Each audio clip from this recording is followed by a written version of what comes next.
Hello BookTube, I'm Jonathan and welcome to Words in Time. Now, in today's video, I'm going to be talking about Rendezvous with Rama by Arthur C. Clarke. Now, this is the third book that I've read by Clarke. I have read 2001: A Space Odyssey, which I loved, and A Childhood's End, which is one of my favorite sci-fi books of all time. So, the bar is pretty high for Arthur C. Clarke. I try not to have too many expectations when I go into a new book, but I must say the hopes for this one were pretty high. So what is the premise for Rendezvous with Rama? Well, in the year 2130, astronomers detect an interstellar object. And upon closer inspection, this object appears to be cylindrical. So it doesn't look natural, which begs the question, is it alien made? Is this some kind of alien spaceship? So the story follows two perspectives. We have the space crew, which examines the object itself, Rama, and then we have the scientists and the politicians from the Rama Committee and the United Planets, which talk about what's going on and how this is going to affect mankind on a broader sense. So I really like this setup because you get those onboard experiences, you feel like you're there, you feel like you're exploring and experiencing Rama as well, but you also get those zoomed out discussions. You have kind of factions that are skeptical, you have factions that are excited. What does that mean for society as a whole? So to dig into the writing a little bit, this is probably the most science-y, it's not a word, but science-y Clarke book of the three that I have read. I really enjoyed hearing about the gravity, the physics, the science, the atmosphere, everything going on inside Rama and how that worked and how it was unique and different to Earth or other places in the galaxy that humans have explored and experienced by the year 2130. And I would say that I was pretty good at physics in high school, but I haven't taken physics since high school. So you definitely don't need a PhD in physics in order to be able to understand or enjoy the book, but maybe if you are a physicist, you might be able to enjoy it on an extra level. But I think even though it is quite hard on the science, I think most people will find it still pretty accessible. And the thing that I really liked about the science in the book is it wasn't just exposition. It wasn't just Arthur C. Clarke saying, here's what I know about centrifugal forces and all that kind of thing. It was actually integral to the story. It was weaved into the narrative, which I thought was really, really cool. So there would be scientific problems, and the solutions to those problems would be mathematical, or you would use physics to do it. So the science was actually driving the narrative, the action, the story in a way that was a little bit reminiscent of The Martian. So it's quite a different story. It's not told from the first person perspective. But if you like that aspect of The Martian, problems coming up and using science and maths to solve those problems, then this could be a book that you would enjoy as well. So the characters in Rendezvous with Rama are generally pretty thin, and that was to be expected for me because that was the case in the previous two Clarke books. I can only remember a couple of the characters that had distinguishing traits that I could use to separate them from each other. So this might be a problem for some people. I think the book could have also used some more female characters, although it's not like the male characters were all that fully fleshed out either.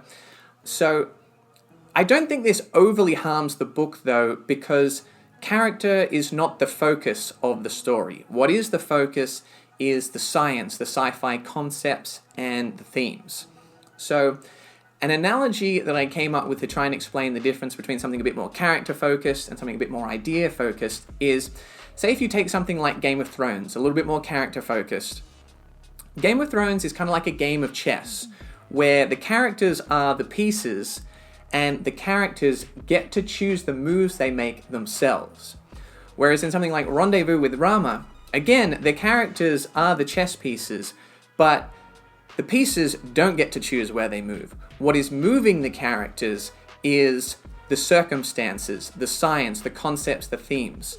So the Game of Thrones characters are kind of players in the game, whereas in this book, the characters are just being utilized by something bigger and outside of them. So their own ideas, emotions, motivations are not at the heart and center of the book. So I don't think one's necessarily better than the other. It's just a style choice, and that may or may not be a preference of yours. So just want to let you know ahead of time, and you can decide, yeah, that's not going to bother me. I really want to dig into those themes, or no, I like getting to know the people involved, and I might not connect to this book so much because of that. So overall, I thought this was a really interesting book. I thought it had a really nice pace. It was quite readable, and it kind of had a nice rhythm to it of problem, solution, problem, solution. So I like that. Kept the pages turning, and it's quite a thin, short book, doing words in time flip through, just under 300 pages. So I got through it pretty quickly because of that. And I think especially in the back third of the book, there's some pretty cool reveals. So this is spoiler free, of course, I won't go into them, but towards the end I was like, okay, this is pretty intriguing. I like where this is going. Unfortunately, though, the ending for me was a little bit anticlimactic. I thought that it wasn't completely open-ended. It wasn't, yeah, figure it out for yourself. But I would say that Clarke only gave us half an explanation, and that might bother some people more than others. I'm an ending person. I do like things wrapped up with a neat little bow, handed on a platter. Here you go, Jonathan. There's your nice, tidy ending. So I didn't necessarily love that. I did a little bit of research. Apparently, Arthur C. Clarke wrote this as a standalone, but there are sequels which he co-wrote with Gentry Lee, I believe. Yes, and I did some research on those, though, and it appears that they don't really explain the ending a lot more. The series does go in a bit of a different direction, and they're not super highly rated. So I think I'm going to have to live with that ending. I'm going to have to sit with it, marinate on that ending for a little bit while more. Squeeze a little bit more juice out of that stone. So anyway, putting all of that together into a rating, I'm going to give Rendezvous with Rama a 7.5 out of 10. I think it's a strong book, a good book. I really enjoyed reading it. I just think the concepts didn't quite hit me emotionally in the same way that, say, Childhood's End did. I was thinking about that for weeks, for months afterwards. Whereas this had some pretty cool concepts, but I don't think I connected to them as much personally based on the ideas and the ending. But still a strong book. Definitely glad I read it. I will definitely be doing a 2001: A Space Odyssey and Childhood's End reviews at some point, but just wanted to do this one just after I finished it while it was fresh.